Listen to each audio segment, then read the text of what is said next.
Britflicks are on location in Highgate in London for the new British feature film, The Unreason. Could you tell us, Dom, a little bit about the location you've got today? We've got an amazing location. This is the Highgate Literary and Scientific Institution. It's a very old building, so amazing libraries, a really cool sort of town hall in the centre. We're doing like a big fair scene at the moment, which is really exciting. There's a whole bunch of cakes and kind of interesting artefacts on the go. So it's a big scene, a few background artists. Can you tell us a little bit about the plot of the film? It's a bit like a female Bill and Ted's Most Excellent Adventure. It's got an ensemble cast of some absolutely fantastic British comedians. It's about two women that own an antique shop, and they go back in time to steal things for their antique shop, but in the process cause a time rift and chaos and comedy ensues. Well, this is the location in Highgate where they're filming today. It's the 8th day of the shoot. We'll just have a quick look around and see if we can speak to someone. Well, over here is the time machine of the story that I believe this particular character picks up at this kind of antique fair kind of thing.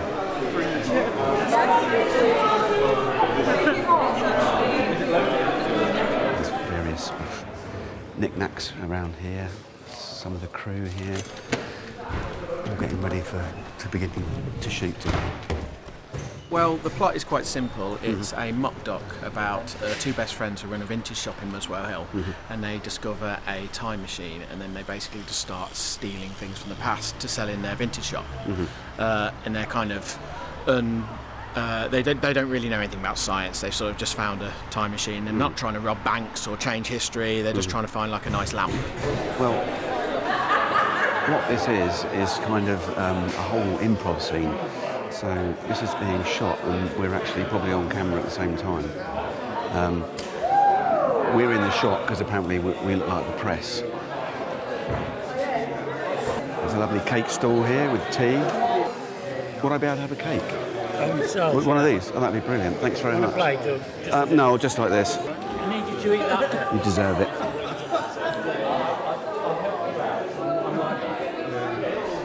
That's good. Okay, guys. What's this, by the way? What's this? That's very special. Right. I can't really tell you about it because it's so special. Can you not put your head in it? We are Megan and Ruth, and we're playing Megan and Ruth in the film. So it's about two women who time travel to get stock for their shop. Okay. But we really do have a shop in real life, and we really do sell vintage, so it kind of, It's around here as well, and we isn't it? really do have a time machine. So Muswell Hill. What? we really do. You really do? Yeah, but don't tell them. Okay. Oh, okay. We're just setting up a shot for the film. The main cast on the stage.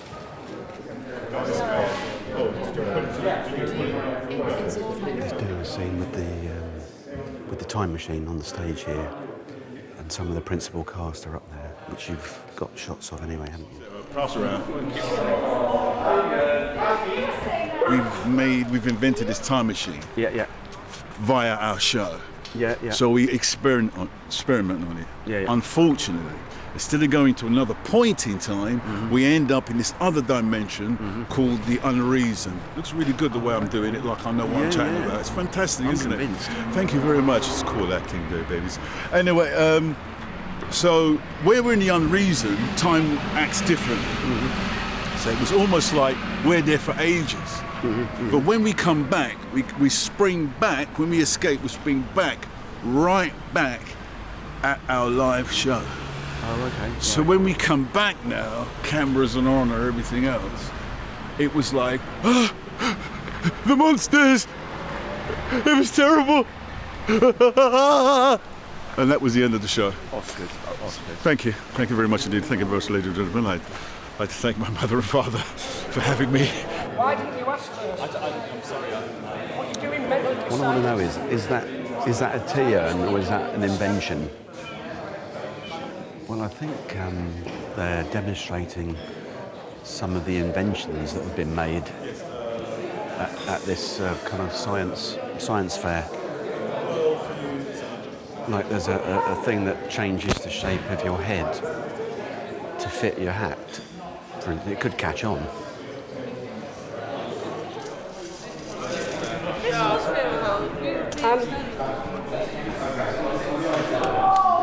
What's the basic sort of plot of the movie?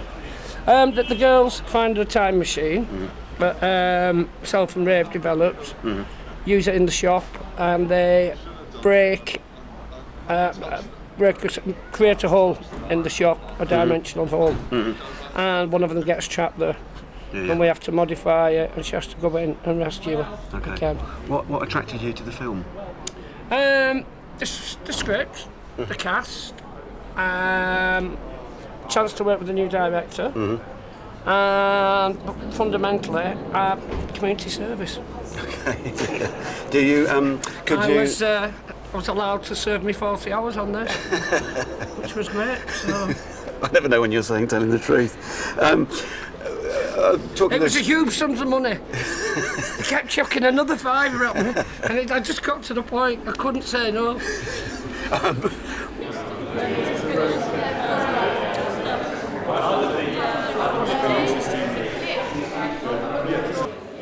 you remember there's a film in the 80s called Weird Science?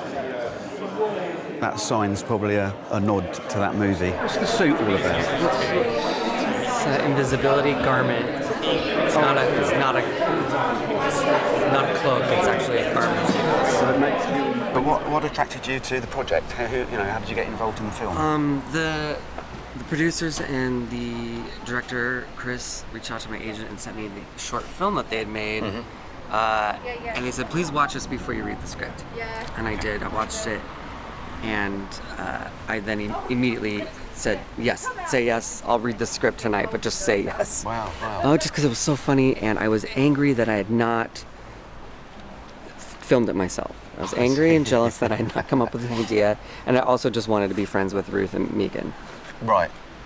Or those characters. Really, but then what I learned was that Ruth and Megan are playing themselves in this movie, and then and every time I tell people the log line of the movie about it's two women who find a time machine and they go back in time to steal things to sell at their vintage shop, and then the kicker is the women are being played by two women who actually own a vintage shop and are playing themselves.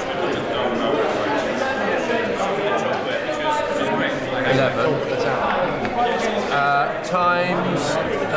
Have you got a dog or a cat? I've got a cat actually. How old is that cat? 7. Right, well your subs will be £77 every day, month, Every year? Oh, that sounds like a good deal. The scene they're shooting next is a mystery to me. It's a chaotic shoot, done not on the hoof. It is actually carefully planned, but it's also mad. Right.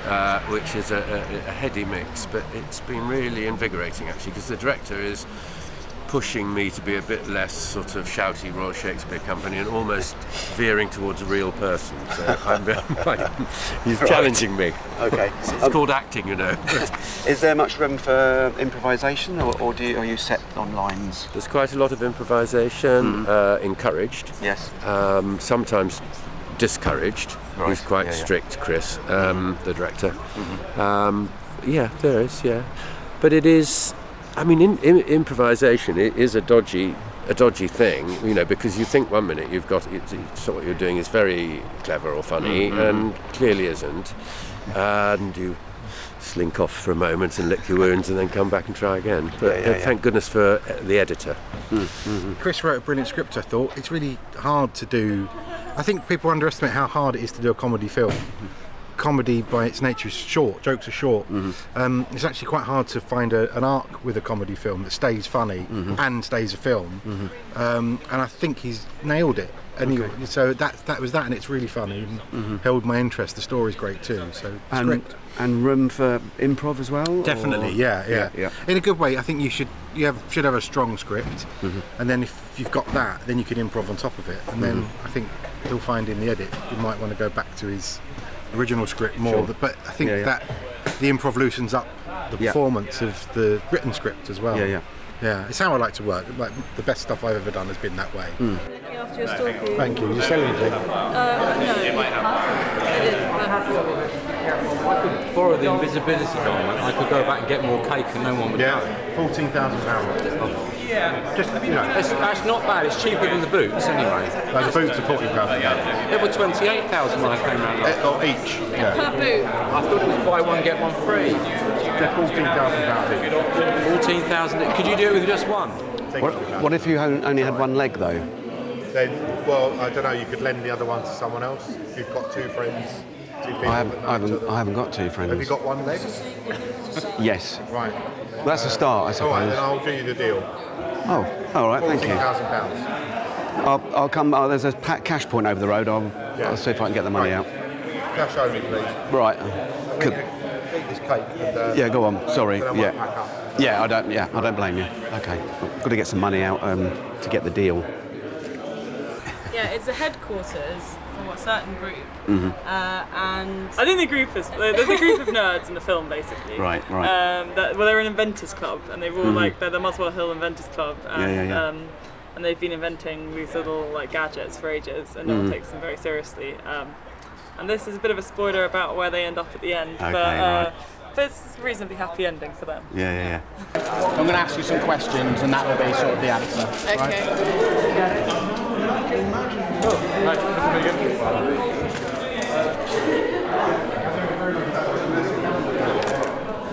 They're good too. They're great.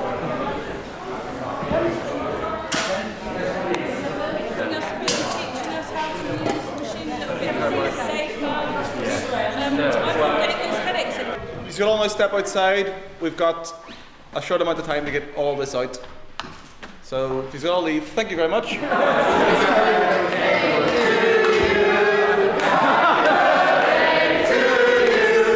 Happy birthday, dear Chris. Happy birthday to you.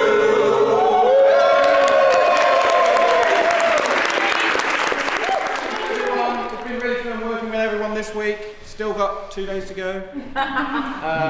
And this has been brilliant today. This has been really what we needed. So thank you very much. Thank you.